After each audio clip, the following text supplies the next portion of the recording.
হচ্ছে অন্তর্লোক নিয়ে আমরা কাজ করছি। আসলে আমাদের যেটা মনে হয়েছিল যে ধরুন কোনো বিশ্বাস হোক, মানে সেটা ধর্মের প্রতি, ঈশ্বরের প্রতি যাই হোক না কেন, সেটা আসলে বাস করে কোথায়? আমার ধারণা সেটা অন্তরে বাস করে, মনে। তো সেই জায়গাটা নিয়েই আমরা কাজ করার চেষ্টা করছি, এবং আমি বিশ্বাস করি যে মানে আমাদের ভেতরেই যেমন ভালো দিকটা আছে, তেমনিভাবেই খারাপ দিকটাও আমাদের ভেতরেই আছে। তো দুর্গাপুজো করছি মানে অসুরবধ, মানে আমাদের ভেতরে যে ডেমনটা আছে, যে আসরিক প্রবৃত্তিটা আছে, যার প্রকাশ এই কয়েকদিন আগেও আপনারা দেখেছেন, এখনো দেখছেন টেলিমিডিয়াতে।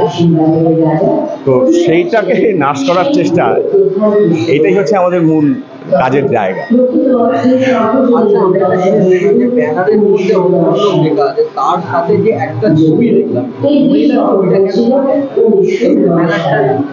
আপনি পুজোটা কার করছেন? উনি কে? মহিলা তো?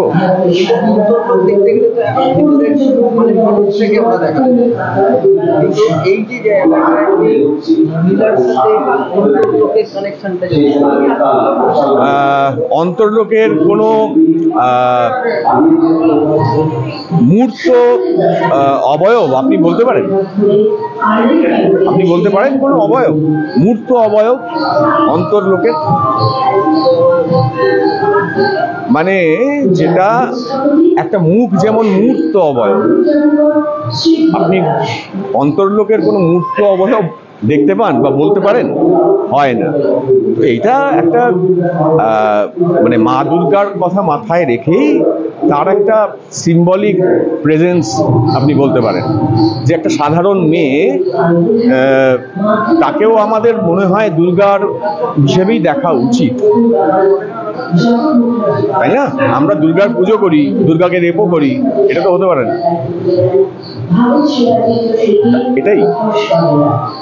অসংখ্য ধন্যবাদ দাদা। Thank you. আর দর্শকদের জন্য একটা শুভেচ্ছা। কাজটা দেখতে আসুন,